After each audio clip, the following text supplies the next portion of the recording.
what if the ocean still holds secrets larger than myth? In the summer of 1997, an underwater sound erupted across the South Pacific. It wasn't a crash or a rumble, but something far stranger, a deep, bloated resonance that pulsed through the sea like the breath of something ancient. Sensors picked it up over 3,000 miles apart. The frequency echoed the pattern of a living creature, but the amplitude? It dwarfed anything nature had yet revealed. This was the Bloop.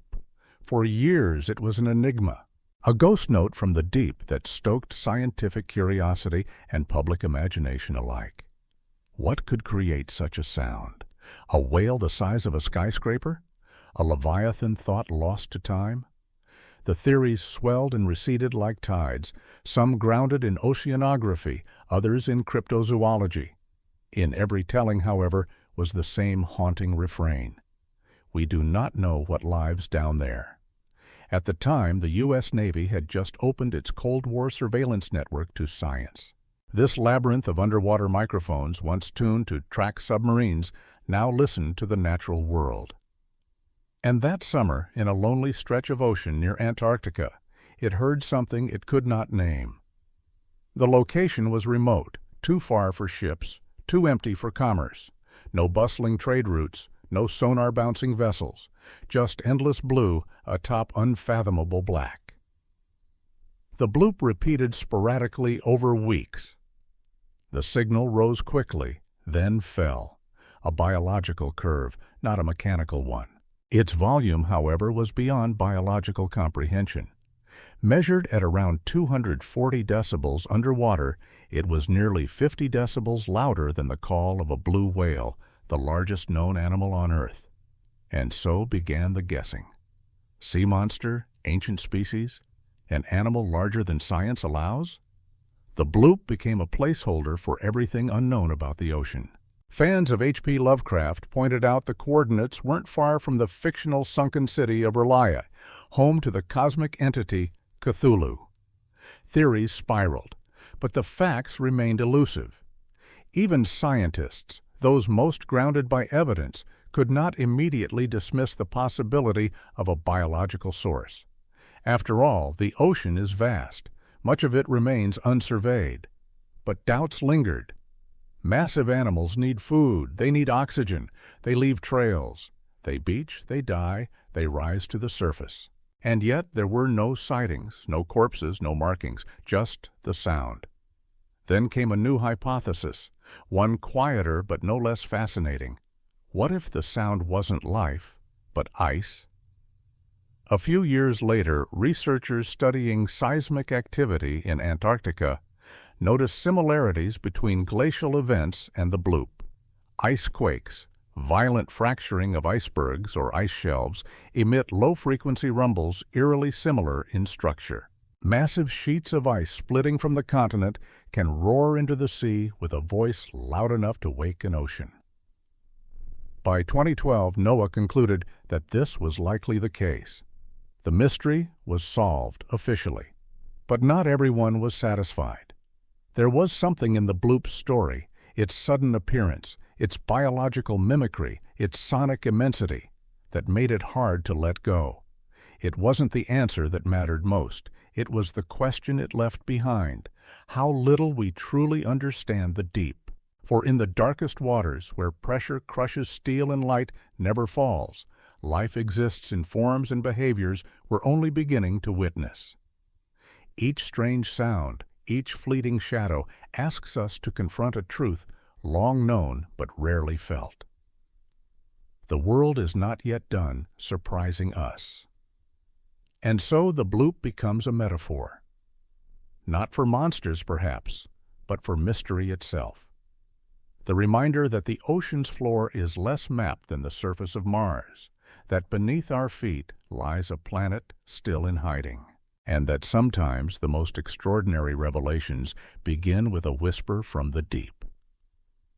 It started with a silhouette drifting through impossible pressure. In 2014, a camera descended into the Mariana Trench, the deepest part of Earth's ocean. Over 8,000 meters down, it captured something moving, something alive, A ghostly fish, nearly translucent, swam with quiet ease through a world no human would survive. It was a snailfish, but not the kind anyone had seen before. The Mariana Snailfish defied expectation. At these depths, pressure crushes human-made submersibles, and darkness reigns absolute. Scientists once believed no vertebrate life could exist beyond 8,500 meters. But here it was, alive, unbothered, thriving. As the footage played, it rewrote the rules.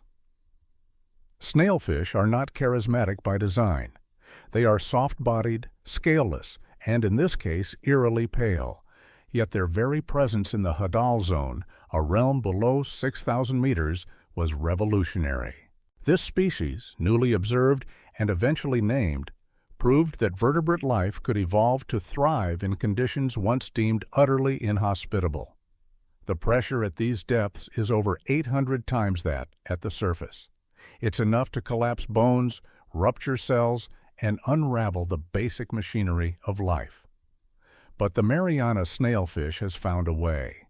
Its body is gelatinous, with a skeleton reduced to the essentials, no heavy armor, no rigid structures to shatter. Its tissues are saturated with TMAO, a molecule that stabilizes proteins under immense pressure, keeping them from folding or failing. Its membrane lipids are modified too, remaining fluid and functional despite the crushing environment.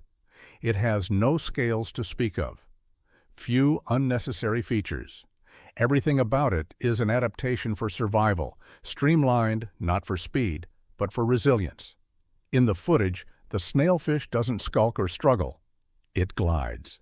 It moves with grace, feeding on amphipods, tiny crustaceans that live among the abyssal plains. It does not appear primitive or barely alive. It appears suited, even elegant, in a world of stillness and silence. The discovery shook the scientific community. If a fish can live here, where else might life endure? Could other trenches harbor their own unique species, evolving in isolated ecosystems for millennia? The Mariana Snailfish opened a door to possibility, not only in our oceans, but in the broader universe. If life can flourish under kilometers of crushing seawater, perhaps it can survive beneath the icy crusts of moons like Europa or Enceladus. But even here, questions persist. How does the snailfish find mates in such a vast, dark world? How do they reproduce? How long do they live? The ecosystem they inhabit remains poorly mapped, and the food web is still largely speculative. Our tools only skim the surface, or the depths in this case. The Mariana Snailfish reminds us that limits are often illusions, drawn not by nature, but by the edges of our understanding. For decades, we believed the trench too deep, too hostile. And then a camera caught a flicker of motion in the gloom. Not a relic or a rumor, but a living answer to a question we hadn't dared to ask. What else waits in the silence, undisturbed by human knowledge? Down there, in a realm ruled not by light, but by pressure, life has rewritten its own rules. The Mariana Snailfish is not just a new species, it is an invitation to explore further, to imagine more boldly, and to accept that the ocean still holds truths far stranger than anything we thought we knew. What if the most misunderstood creature of the deep wasn't a predator at all? At the turn of the 20th century, a German expedition dredged something out of the depths that looked more like a vision from myth than from nature. Blood red, webbed like a cloak, with arms ringed in light and enormous glassy eyes, the creature was unlike anything known. Its discoverer named it Vampiroteuthis infernalis, the vampire squid from hell. It was a name that captured the public imagination. Here surely was a predator from the ocean's abyss, a lurking alien cephalopod ready to ambush anything that strayed too close. The truth, however, would take decades to emerge, and when it did, it told a very different story. The vampire squid is not a squid. It's not an octopus either. It occupies its own lineage, a relic of a branch that split off over 300 million years ago. It is, in evolutionary terms, a loner, a survivor from a family tree long abandoned. And instead of terrorizing the deep, it survives in one of the most extreme environments on Earth by doing something almost no other cephalopod does. It scavenges. Living in the oxygen minimum zone, that strange twilight band between 600 and 1,200 meters down where oxygen is scarce, the vampire squid has adapted in unique and haunting ways. It doesn't hunt. Instead, it gathers marine snow, a gentle rain of organic debris drifting down from the sunlit world above. Bits of plankton, fecal particles, tiny remnants of life. To collect this, the vampire squid uses 2 long retractable filaments, thin, delicate, and unseen in any other cephalopod. These filaments extend far beyond its body, capturing falling nutrients. The creature then curls them back and feeds, slowly, methodically, elegantly. It is the ocean's custodian, not its killer. But its name is not entirely misfit. Its defense mechanisms are as theatrical as its appearance. When threatened, it turns itself inside out, pulling the webbed arms over its body like a cloak. It becomes a writhing ball of lights and confusion, flashing bioluminescent pulses from photophores across its arms. It does not ink like other squid. That would be too taxing in low-oxygen waters. Instead, it emits a glowing mucus, a shimmering distraction to vanish into the dark. Its large eyes, proportionally the biggest of any animal on Earth, are tuned not for clarity, but for light. Specifically, the faint glow of bioluminescence in the deep sea. They allow it to see flashes, glimmers, and pulses that mark the language of the abyss. And yet, for all its uniqueness, the vampire squid remained hidden. For over a century, it was thought to be incredibly rare, a fringe creature. Only with modern submersibles and remote cameras did researchers begin to see the truth. Vampire squid are common in deep waters across the globe.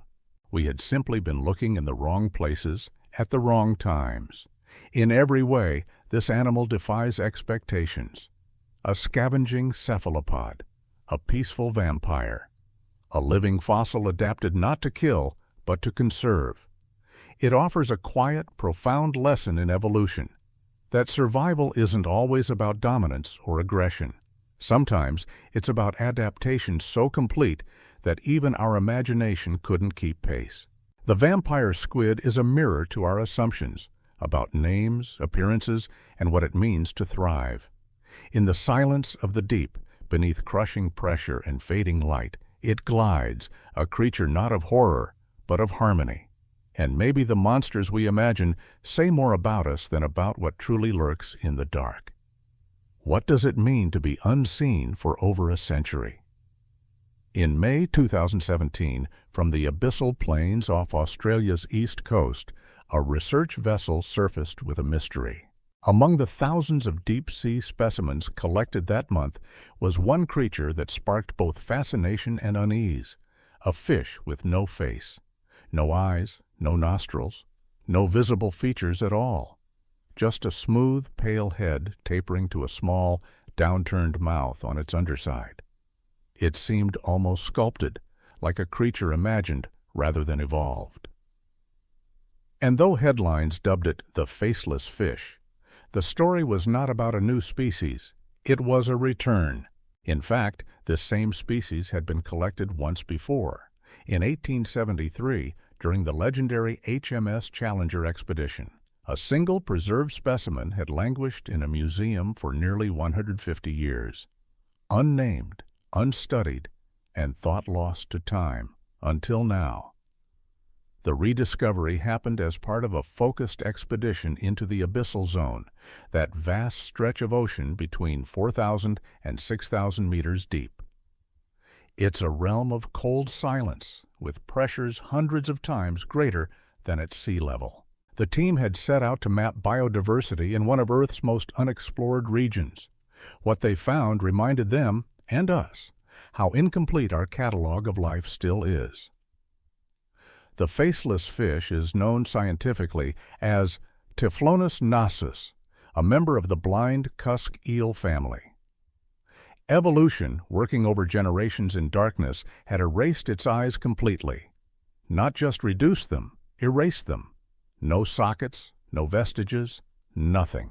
It's a rare case of total ocular regression, a testament to the selective economy of life in the deep.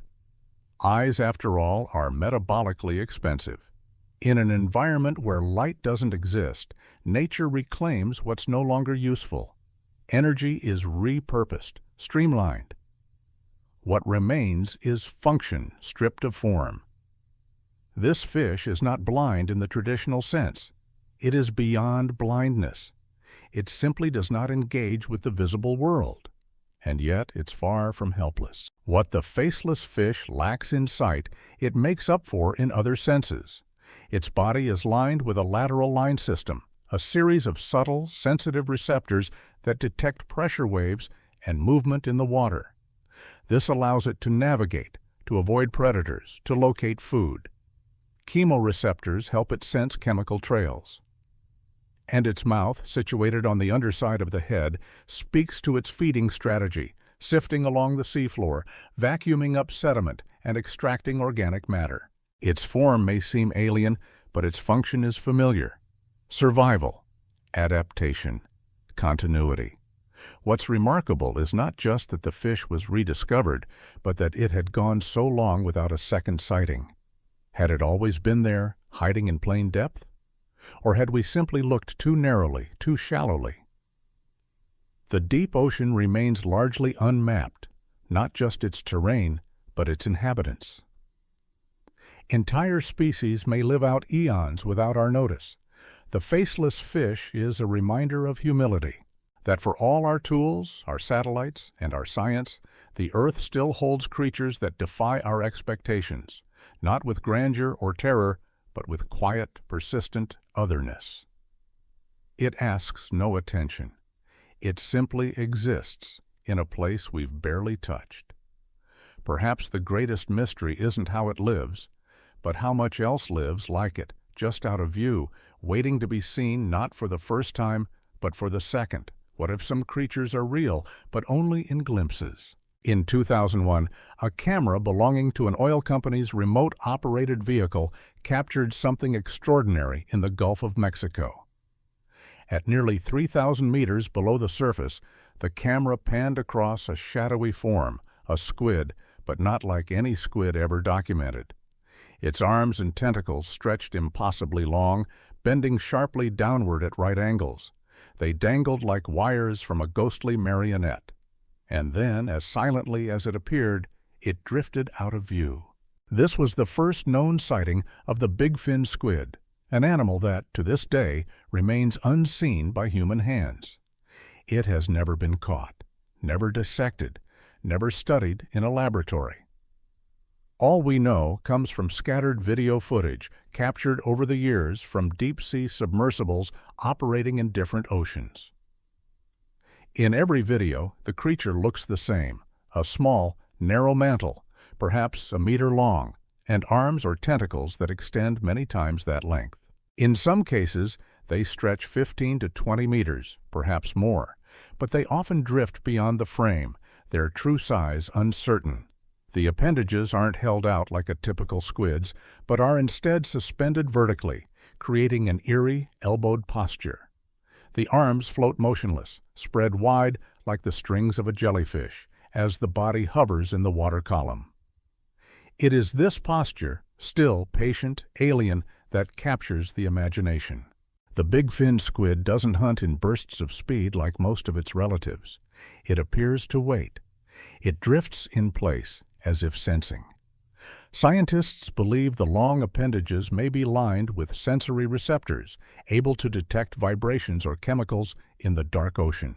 When prey, likely small fish or crustaceans, brushes against one of these invisible threads, the squid may reel them in slowly and silently, capturing food with almost no movement at all. Its passive hunting method fits the environment. At depths of 2,000 to 5,000 meters, food is scarce. Active pursuit wastes energy. Stillness is survival. And so the bigfin has evolved not to chase but to listen, to extend its senses outward and let the deep come to it. Yet for all the footage gathered, in the Gulf of Mexico, off West Africa, in the Indian Ocean, no specimen has ever been recovered. The bigfin remains an image, a silhouette on a screen. Its taxonomy is tentative. Magnapina, a genus with no confirmed species. Some researchers suspect we've filmed 3 or more distinct species. But without a body, no one can say for certain. Attempts to collect a specimen face immense hurdles. The squid's habitat lies in deep, inaccessible waters. Its arms are as delicate as threads and would likely be torn apart by traditional trawling nets. Even if caught, the pressure change on a scent could destroy its structure. The very qualities that make it so otherworldly also render it unreachable. And so it remains, a known unknown, a drifting riddle. In 2020, scientists analyzing years of footage proposed that the bigfin squid might be far more widespread than previously thought. Not rare, perhaps, just uncatchable. A life form evolved to remain at the edges of our perception, thriving in the darkness just beyond our grasp. The bigfin squid is more than an animal we can't collect. It's a symbol of the limits of modern science. We know how to send probes to the moons of Jupiter, but we don't yet know how to bring back a squid from 5 kilometers down. It invites us to wonder, how many other forms of life live outside our reach, visible only through flickering light, their names still waiting to be spoken? What if evolution could sculpt transparency into survival? In 2004, off the coast of California, a remotely operated vehicle glided through the deep waters of Monterey Canyon. At 600 meters below, the camera captured a surreal sight, a small fish hovering motionless in the dark, its body barely moving. But it was its head that stunned the watching scientists. It was see-through. Inside the fish's translucent dome, 2 vivid green orbs pointed upward, unmoving yet alert. Tubular eyes, perfectly cylindrical, gazing through their own transparent casing. The fish was Macropina microstoma, known to some as the barreleye. But this was the first time it had been seen alive, in its own world. Until then, all we had were damaged specimens, their domes collapsed, their appearance guessed at. Now the truth was clear, astonishingly so. The barreleye is unlike any other known vertebrate. Its entire forehead is encased in a fluid-filled, see-through shield. Within that dome, its real eyes, not the false face on the front, which houses only olfactory organs, swivel like periscopes. It can look straight up, straight ahead, and perhaps even backward. An internal gaze in a silent world. Why would a fish need such anatomy? In the deep twilight zone, where only the faintest blue light filters down, vision becomes an exercise in specialization. The barreleye's eyes are designed to collect every last photon from above, searching for silhouettes. The drifting outlines of jellyfish, crustaceans, or plankton against the faint glow. And when it spots prey, the eyes can rotate forward as it ascends to intercept. But this transparency is not just optical. It's armor. Many of its prey, like siphonophores or jellyfish, possess stinging tentacles. The fluid dome protects the barreleye's delicate eyes as it dives through them. A biological windshield, soft and shielded, evolved not just to see, but to endure. For nearly 70 years, the barreleye was one of marine biology's most cryptic puzzles. First described in 1939, its anatomy was distorted every time a specimen surfaced. The transparent head collapsed, the eyes tilted forward. Its appearance in textbooks was little more than educated guesswork. Only in the early 21st century, with high-definition cameras and careful observation, did its true form emerge. And what a form it is! The barreleye doesn't rush or chase. It hovers. It waits. Its buoyant body and minimal movement conserve energy in a zone where food is scarce, and every calorie matters. This stillness is not lethargy. It is strategy. Some scientists believe the barreleye may follow other animals, jellyfish, larger fish, to steal prey they disturb or leave behind. A quiet opportunist watching for motion from below, calculating its next move. It is a creature designed not for dominance, but for adaptation so precise it becomes invisible. In a way, the barreleye is both window and witness. A lens turned inward and upward, revealing not only how animals survive in darkness, but how little we understand about the decisions evolution makes in silence. Nature did not give this fish brute strength, or speed, or even a normal face. Instead, it gave it clarity. And in that clarity, we're left to wonder, how many other creatures do we misunderstand? Not because they hide from us, but because we've never truly seen them. The barreleye doesn't just challenge our definitions of what a fish should look like. It challenges the very idea of visibility, of perception, of how life, under the right pressures, will literally reshape itself to see in ways we never imagined. What if a crab could become a farmer? In 2005, researchers exploring hydrothermal vents along the Pacific Antarctic Ridge stumbled upon a creature that didn't match any known species or behavior. It was a crab, pale as porcelain, with claws covered in fine, hair-like strands. The strange, shaggy appearance earned it a nickname that stuck: the Yeti crab. But what looked like fur was not fur at all. It was a garden. The crab's claws were densely packed with filamentous bacteria, and the crab wasn't just hosting them, it was cultivating them. Waving its arms slowly in the chemical-rich vent water, the Yeti crab exposed the bacteria to a steady supply of hydrogen sulfide and other nutrients. The bacteria thrived, coating the setae in ghostly colonies. And then, in a behavior almost never seen among crustaceans, the crab scraped the bacteria from its own claws and ate them. It was farming, not in soil, but in water laced with volcanic chemicals. This discovery, Kiwa hirsuta, marked the birth of an entirely new family of crabs, Kiwaidae. Until that moment, no such lineage had been known. The find was shocking not just for its novelty, but for what it said about life in one of Earth's most extreme environments. Hydrothermal vents are among the most hostile and energetic ecosystems on the planet. Superheated water, enriched with toxic metals and gases, erupts from fissures in the ocean floor. Temperatures can reach 400 degrees US. Sunlight never touches these places, and yet life flourishes, not because of light, but because of chemistry. Where most life on Earth depends on photosynthesis, vent communities run on chemosynthesis. Bacteria feed directly on the minerals and gases expelled by the Earth's crust. In turn, animals feed on the bacteria, either directly or by symbiosis. The Yeti crab took that relationship a step further. Instead of simply grazing, it farmed. Instead of waiting, it curated.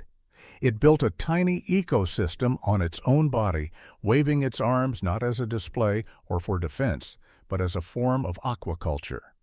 It was behavior not previously imagined for deep-sea life, and it forced biologists to expand their understanding of what survival strategies evolution could write. Since 2005, other Yeti crab species have been discovered off the coasts of Costa Rica, Antarctica, and beyond. Each variation tells a story of isolation and adaptation. Some have longer setae. Others live in tighter colonies. All of them inhabit the margins of tectonic boundaries, where the Earth breathes heat and chemicals into the sea. But these crabs also raise questions that remain unanswered. How do their larvae disperse across thousands of kilometers of open ocean to find new vent systems? How do they find each other in the dark? What happens to them when vents go dormant, as they often do? We used to think of evolution as a ladder, simple to complex, primitive to advanced. The Yeti crab shows us a different path, one of ingenuity born in scarcity. Here is a creature that lives not by dominance or speed, but by nurturing a crop of microbes in a world of extremes. It reminds us that intelligence isn't always a matter of brain size. Sometimes it's a matter of adaptation, of learning, at the genetic level, how to build harmony where no light shines. The Yeti crab does not live in abundance. It thrives in chemical chaos. And in doing so, it quietly teaches us that even in the most inhospitable corners of the planet, life can not only endure, it can innovate. What if the deepest parts of the ocean were inhabited by ghosts? Drifting silently through the cold darkness at 3,000 meters, a small creature flutters its fins like wings. Its body is soft, gelatinous, almost cartoonishly gentle in a place known for crushing pressure. With round eyes and flappy appendages resembling ears, it seems like something imagined, an aquatic fairy tale. But this is no fantasy. This is the Dumbo octopus. Named for the large, ear-like fins that protrude from the top of its head, the Dumbo octopus belongs to the genus Grimpoteuthis, a family of cephalopods that live in the world's deepest seas. Some have been recorded at depths over 7,000 meters, deeper than most submarines dare go. And yet, in these harshest of environments, they drift with grace. Unlike their coastal cousins, Dumbo octopuses do not dart or stalk. They do not squeeze into crevices or camouflage among coral. There is no coral, no crevices, only endless black. Instead, they hover, slowly flapping their fins, letting the water carry them like leaves caught in a current. It is locomotion as meditation. Their appearance is unlike typical octopuses. They are umbrella-shaped, with their arms webbed together beneath the body. When feeding, they spread this web to trap prey, small worms, crustaceans, or amphipods, drifting in the abyss. But they do not chase. They wait. They conserve energy. At such depths, the currency of life is restraint. Their eyes are reduced, likely vestigial. Down here, vision is almost useless. Instead, they rely on tactile and chemical cues. Their bodies are nearly translucent, adapted not for battle, but for balance. A different kind of intelligence, perhaps, one focused on efficiency and survival. Even their reproduction defies expectations. Unlike most octopuses, which mate once and die shortly after laying eggs, Dumbo octopuses may reproduce multiple times. Females carry eggs at various stages of development. When conditions are right, they release one, perhaps two, into the vastness. It is a patient, persistent strategy, born from a world where mates are scarce and opportunity comes quietly. They are rarely seen, and when they are, it's fleeting. A few seconds of footage from a robotic sub, a gentle flutter before vanishing into darkness. In 2020, a Dumbo octopus was recorded at 6,757 meters in the Java Trench, the deepest living octopus ever observed. It swam alone, framed in the light of the ROV, and then disappeared. Each encounter deepens the mystery. How many species are there?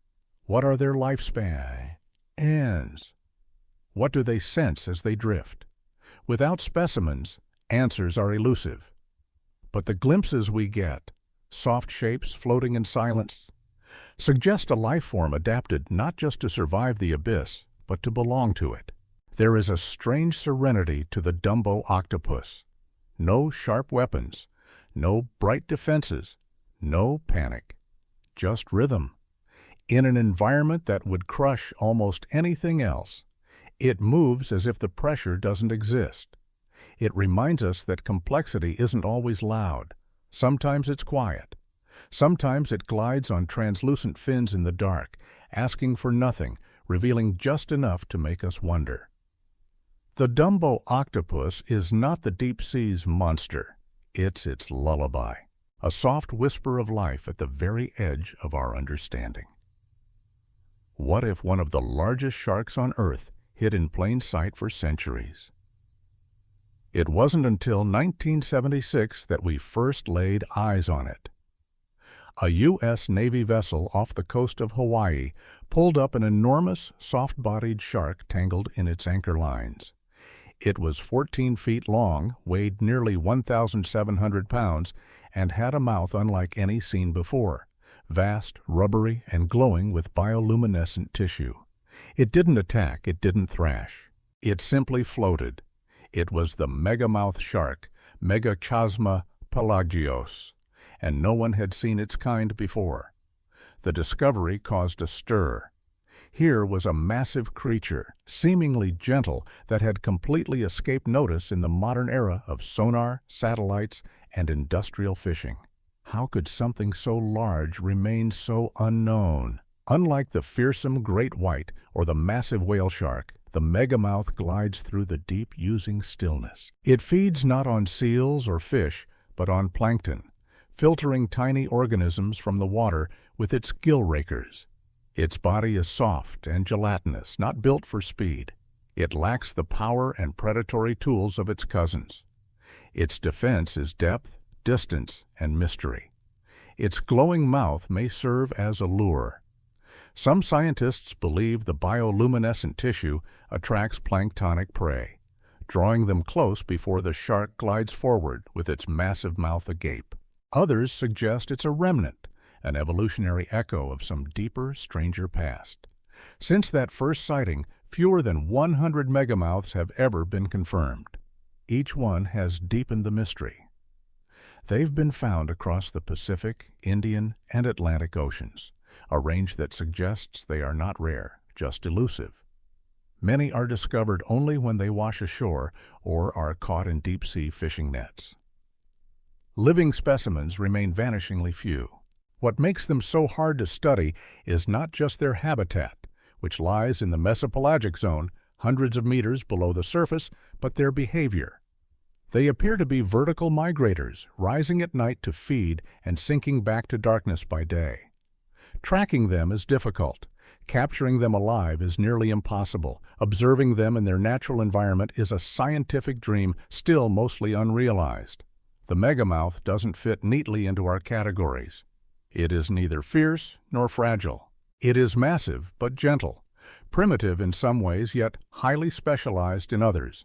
Its mouth, comically large, rubbery-lipped, looks almost designed to baffle.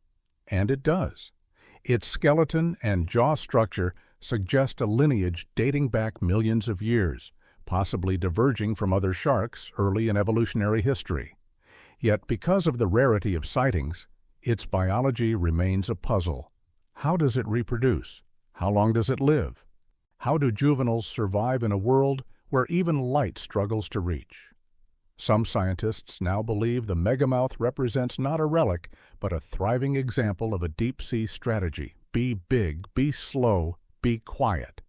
Feed on what's abundant, live where others can't, and avoid attention at all costs. It's not a failure of detection, it's a triumph of camouflage at scale. The megamouth shark reminds us that size is no guarantee of discovery, that even in the age of satellites and sonar, the ocean keeps its secrets. Not because it hides them, but because we have not yet learned how to listen. In the end, the megamouth doesn't just expand our list of species. It shifts our understanding of the sea, of what it means to be seen, and how easily we mistake absence for non-existence. It is not a monster nor a myth. It is real, and waiting somewhere below, mouth open, glowing in the dark. What if some creatures survive by simply cleaning up after the rest of us? In the dark crush of the deep Atlantic, where few animals dare to tread, a slow-moving, armored scavenger crawls across the sea floor. It resembles a giant pillbug, with a segmented shell, rows of jointed legs, and the peculiar charm of something both ancient and efficient. Meet Bathynomus giganteus, the giant isopod. First discovered in 1879, the giant isopod was one of the first clear reminders that the deep sea wasn't lifeless. Since then, it has become something of an ambassador for the alien aesthetics of deep ocean life. Up to 20 inches long and weighing over 4 pounds, it's roughly 20 times the size of its shallow water cousins. Yet despite its fearsome appearance, clawed, ridged, and encased in chitinous armor, the giant isopod is not a predator. It is a cleaner. These creatures belong to a broader category of crustaceans known as scavengers. They feed on the decaying bodies of fish, whales, squid, whatever drifts down from the world above. In a place where meals can be separated by weeks or months, the ability to gorge and wait is essential, and gorge they do. Observers in captivity have recorded giant isopods consuming over 20% of their body weight in one sitting, then refusing to eat again for years. Their metabolism is slow, their movement slower. Every feature is tuned for energy conservation. Their body is encased in overlapping plates that provide both protection and pressure tolerance. They can curl into a tight ball like a terrestrial woodlouse to shield their softer underside.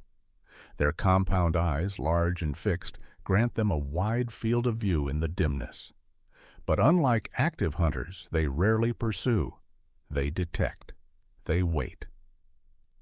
What makes the giant isopod remarkable is not just its size, but its context.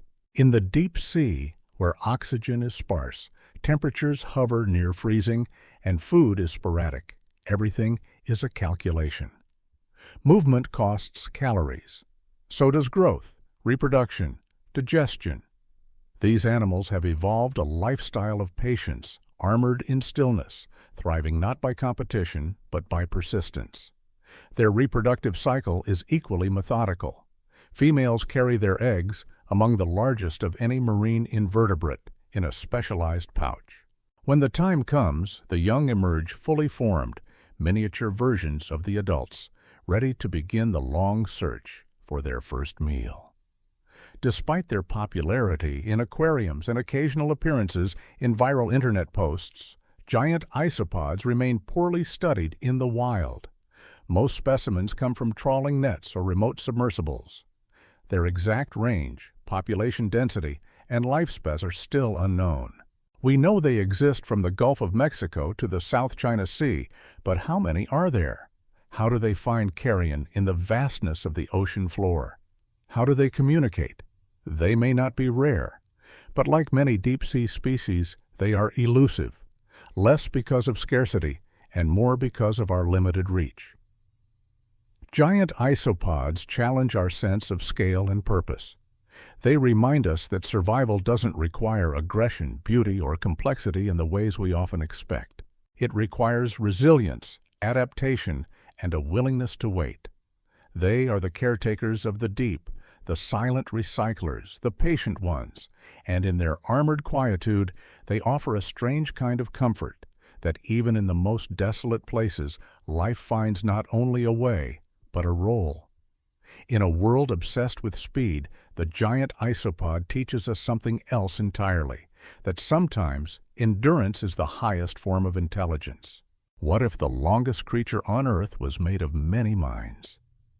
In April 2020, as a robotic submersible glided through the depths of Western Australia's Ningaloo Canyons, its lights caught something strange, a spiral like a glowing helix suspended in the mid-water.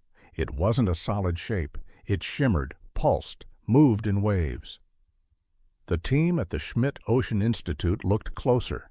The creature was enormous, over 45 meters long, maybe more, longer than a blue whale, longer than any known animal. But it wasn't one animal. It was a siphonophore. Siphonophores are colonial organisms. That is, what looks like one long creature is actually a community, a connected chain of individual units, each genetically identical but functionally specialized. Some move, some feed, some digest, some reproduce. Together, they act as one being, but biologically they are many. This particular specimen, likely Apolemia, formed a perfect spiral in the open water, coiling with ghostly precision. The ROV circled it, capturing footage that seemed almost surreal. A living, luminescent thread, gently undulating, casting its own light in the darkness. Not anchored, not tethered, just drifting. Each segment of the siphonophore plays a role. The top portion includes nectophores, units that contract rhythmically to propel the whole colony through the water. Further down, tentacle-bearing zooids hang like fishing lines, each capable of stinging and capturing prey. Digestive sections break down the food. Reproductive segments ensure the next generation. Every function of life, motion, sensing, feeding, reproducing, distributed across a vast shared body. The siphonophore's beauty is in its precision. It is coordination without central command. A network of purpose held together by gelatin and rhythm. And at such massive scale, it challenges our idea of what an animal even is. Unlike jellyfish, siphonophores rarely pulse or drift aimlessly. They swim with subtlety, adjusting their position in the midwater column. Some trail their tentacles below, waiting for prey to drift into their trap. Others use chemical signals to communicate along their body. But none of them have a brain. There is no leader, only function. Until recently, we thought siphonophores were relatively modest in size, a few meters at most. But with better submersibles and more exploration, we've begun to find giants. The 2020 spiral was not just visually striking. It was a data point. Proof that such colonies can grow far beyond what we thought possible. And still, questions persist. How do they coordinate without central control? How do they grow so long without structural collapse? How do they find each other to reproduce? The ocean's middle layers, neither surface nor seafloor, remain among its most mysterious. Creatures like the siphonophore live in this twilight zone, rarely seen, almost never studied in depth. Perhaps the most profound mystery is philosophical. Where does one creature end and another begin? Is a siphonophore a colony or a single life form? Is intelligence always centralized? Or can it emerge from distributed simplicity? In a time when we define life by individuality, the siphonophore offers a different view. That complexity can emerge from unity. That cooperation, not competition, may be the ocean's oldest trick. It is not a monster, not a miracle. It is something older, a reminder that the rules we know above the waves bend and blur below them. The spiral in the dark was not a symbol. It was a body. Living, learning, reaching. A question with no single voice, only harmony. What if the deepest devotion came from a creature we barely understand? In 2007, a team of marine biologists working in Monterey Canyon made a discovery that rewrote the boundaries of maternal sacrifice in the animal kingdom. Using a remotely operated vehicle, they spotted a female octopus clinging to a rocky ledge more than 1,400 meters below the surface. She was curled protectively around a clutch of eggs, motionless except for the slow rhythm of her breathing. The researchers returned a month later. She was still there, and then again, and again. Over the course of 53 months, nearly 4.5 years, they observed the same octopus in the same position, faithfully guarding her developing young. She did not leave to feed. She did not wander. She barely moved. The octopus was Granellodon boreopacifica, a deep-sea species previously known only from a handful of specimens. This single mother shattered records. Most octopuses brood for weeks or months. The longest known case before this was 14 months. But here was an animal maintaining a vigil through 4 winters, 4 cycles of tides, in total darkness and cold. No food, no shelter, just stillness. How did she survive? The answer lies in biology and evolution. Deep-sea octopuses have lower metabolic rates than their shallow water cousins. The cold temperatures, hovering near 2.8 degrees, slow down all bodily processes. Development is extended. Life is measured in long, quiet pauses. Her eggs, large and few in number, develop slowly in their clear capsules. Inside, embryos formed visible eyes, arms, chromatophores. Over the years, the researchers watched them grow, inching toward life. The mother cleaned them, aerated them, defended them from scavengers. And then, after 1,600 days, she was gone. In her place, empty egg capsules now hatched. The young had slipped away into the deep, alone, as all octopuses must. And the mother, likely having died shortly after, left no trace. What makes this story extraordinary is not only the duration of care, but the cost. Octopuses are semiparous. They reproduce once, then die. For Granellodon boreopacifica, motherhood is a terminal act. She lays her eggs, protects them until they hatch, and then passes away, never seeing the lives she preserved. It is a strategy that seems almost unthinkable in human terms. No sustenance, no rest. Just devotion, extended into the most hostile environment on Earth. And yet it worked. Every baby that hatched carried forward not just her genes, but the legacy of endurance. In the deep, where life is hard-won, such care may be the only way to ensure survival. What does this behavior say about intelligence? About awareness? Scientists remain cautious. Octopuses are known for problem-solving, memory, and play, but in the deep, their priorities shift. Here, cognition may not be about exploration, but about persistence. The brooding octopus of Monterey Canyon does not ask to be understood. She is not dramatic, not showy, but in her stillness, she embodies something profound, the silent, enduring power of sacrifice. A reminder that life, in all its forms, is not only about survival, but about care. She waited, day after day, in darkness and pressure. And when her work was done, she vanished. But the story she left behind ripples outward still, as fragile and enduring as the ocean itself. What if the last act of a giant gave birth to a garden of bones in the silent depths of the ocean? When a whale dies, it does not vanish. It sinks.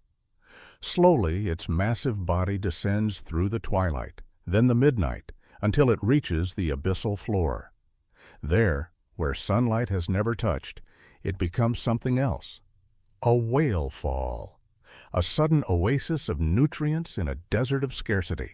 And from this death, something strange and beautiful emerges. Within months, scavengers arrive, sharks, hagfish, isopods, stripping the carcass of flesh. But when the feast is over and only bones remain, another wave of life moves in. Tiny, crimson, root-like worms begin to infest the skeleton, growing where marrow once lived. These are Osedax, the bone-eating worms, and they are unlike any other animal on Earth. Discovered only in 2002 off the coast of California, Osedax shocked scientists. How could a worm digest bone? How could it even find it? These creatures, barely visible to the eye, lack mouths and stomachs. Instead, they use specialized root tissues that penetrate deep into the bone, extracting lipids and proteins. But they don't do it alone. Living within their tissues are symbiotic bacteria, microscopic partners that help break down the complex molecules of bone. This microbial alliance allows Osedax to thrive where nothing else can. The worms feed, grow, reproduce, all within the framework of a skeleton lost to time. Their reproduction is no less astonishing. Most visible, Osedax are female.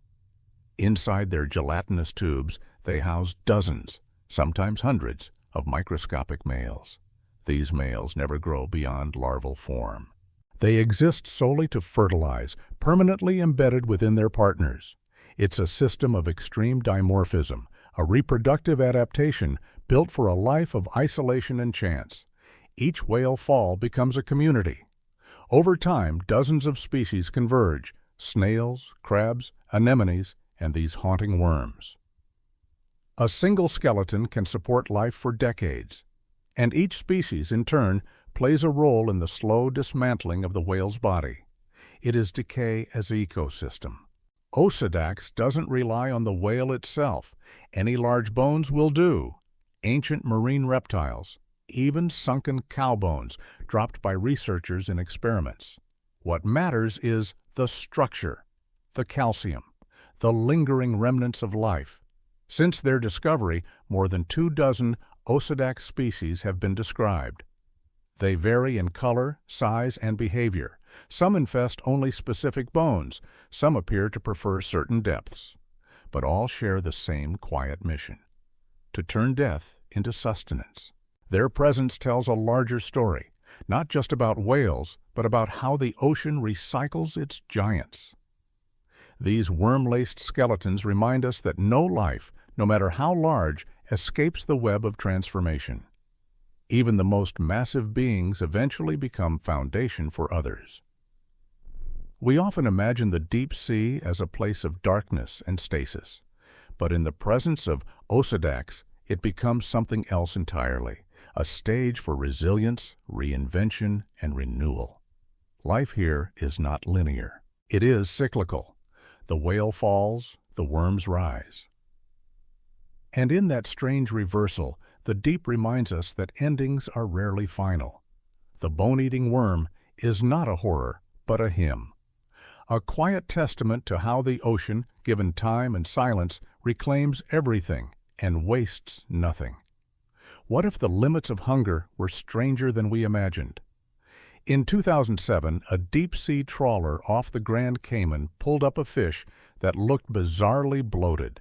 Its midsection was grotesquely distended, its mouth agape in what appeared to be a final frozen gasp. Inside its belly was something shocking, an animal nearly twice its size, half digested, forcing the predator's stomach to balloon far beyond normal proportions. This was Chiasmodon niger, the black swallower. A fish no longer than a forearm, with a jaw that unhinges and a stomach that stretches like rubber. Its name is literal. The black swallower swallows prey whole, including animals much longer than itself. In the dark midwaters between 700 and 3,000 meters, it thrives not by moderation, but by risk. Evolution has turned its body into a biological accordion. Its lower jaw hinges downward. Its stomach expands many times its normal size. It consumes fish whole, often lanternfish or bony eels, sometimes ingesting meals over 100% its own body length. But there's a danger in such appetite. If the prey is too large, it decomposes before it can be digested. The gas buildup can rupture the predator's stomach, sometimes even forcing the black swallower to the surface, where pressure difference delivers the final blow. This is how most human encounters with Chiasmodon niger occur, not in life, but in death, its body burst by its own ambition. It is a creature designed for scarcity. In the deep ocean, where food comes infrequently and unpredictably, survival means gambling. The black swallower doesn't nibble. It lunges, it bets on gluttony, and evolution backs the wager with radical morphology. Its skin is thin, its bones light. Everything is built to make room. Its stomach is so distensible that it sometimes appears transparent when full. The digestive process is slow, calibrated to extract every calorie. But when the prey is too large, decomposition wins the race. The fish dies not from lack of food, but from too much. There is no warning system, no internal sense of balance, only instinct. Why has evolution tolerated such a flawed system? Because in the deep, occasional excess is better than starvation. Most of the time, the black swallower gets it right, and when it does, it can go weeks or even months without feeding again. We've rarely seen it alive. Most specimens arrive bloated and expired, either floating on the surface or caught in deep-sea nets. We know little of its reproductive cycle, its social behavior, or its daily life. It remains an enigma, caught only in the aftermath of its choices. But its existence poses a curious philosophical question. What does it mean when hunger becomes a hazard? When the drive to survive becomes the mechanism of demise? The black swallower is not alone in the deep. Other species flirt with extremity. Gulper eels with vast jaws, anglerfish with parasitic mates. But few so vividly embody the fine line between thriving and self-destruction. In its grotesque elegance, the black swallower is a mirror. A reminder that nature doesn't always optimize for safety. Sometimes it optimizes for opportunity. And in doing so, it reveals the raw edge of adaptation. Hunger without restraint, survival without caution. It is not a monster, it is a risk-taker. And in the silent, starless world it calls home, risk is often the only strategy that works, until, inevitably, it doesn't.